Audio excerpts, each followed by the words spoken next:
বন্ধুরা, আমি চন্দ্রা, আপনারা দেখছেন চন্দ্রাস কিচেন। বন্ধুরা, প্রত্যেক দিন আপনারা নতুন নতুন রান্নার রেসিপি দেখতে পাচ্ছেন।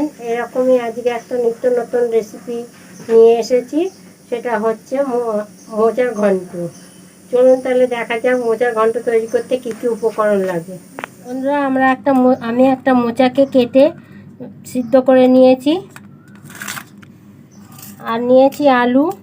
আর মোচাটা রান্না করার জন্য আমি নিয়েছি চিংড়ি মাছ দিয়ে মোচাটা তৈরি করব।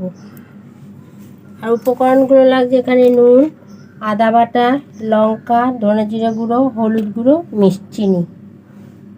বন্ধুরা, আমরা এই সেদ্ধ মোচাটাকে ভালো করে হাত দিয়ে একটু চটকে নেব।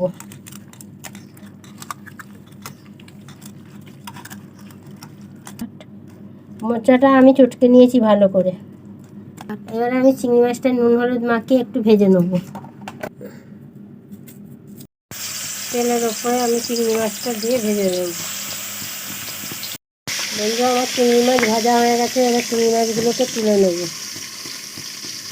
তেলের মধ্যে আমি এবার গোটা গরম মশলা দিয়ে দেবো ফোড়নের জন্য, আর দেবো গোটা জিরে।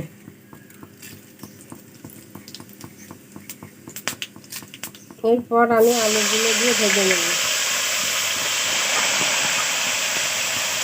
বন্ধুরা, আমার আলু ভাজা হয়ে গেছে। এইবার মশলাগুলোকে সব দিয়ে দেবো একসাথে।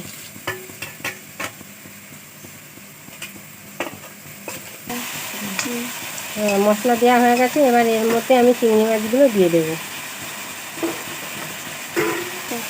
চিংড়ি মাছগুলো দিয়ে এবার মশলাটাকে আমি একসাথে ভালো করে কষিয়ে নেব। বন্ধুরা, আমার মশলা কষা হয়ে গেছে। এরপরে আমি সেই যে মোচাটাকে হাত দিয়ে চটকে রেখেছিলাম, সেই মোচাটাকে আমি দিয়ে দেবো।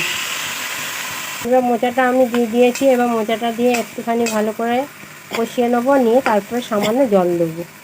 বন্ধুরা, আমার মোচার ঘন্ট হয়ে গেছে। এবার নামানোর আগে আমি এক চামচ ঘি দিয়ে দেবো। ঘিটা দিয়ে ভালো করে নেড়ে নিয়ে আমি নামিয়ে নেব। আমার মোচার ঘন্ট তৈরি হয়ে গেছে। তবে দেখলেন আজকে আমার মোচার ঘন্ট। আপনারাও একবার হলেও বাড়িতে করে দেখতে পারেন এবং কেমন লাগে সেটা জানাবেন, কমেন্ট করবেন, লাইক করবেন এবং আরও রান্নার নিত্য নতুন ভিডিও পেতে বেল আইকনটি প্রেস করুন। ধন্যবাদ।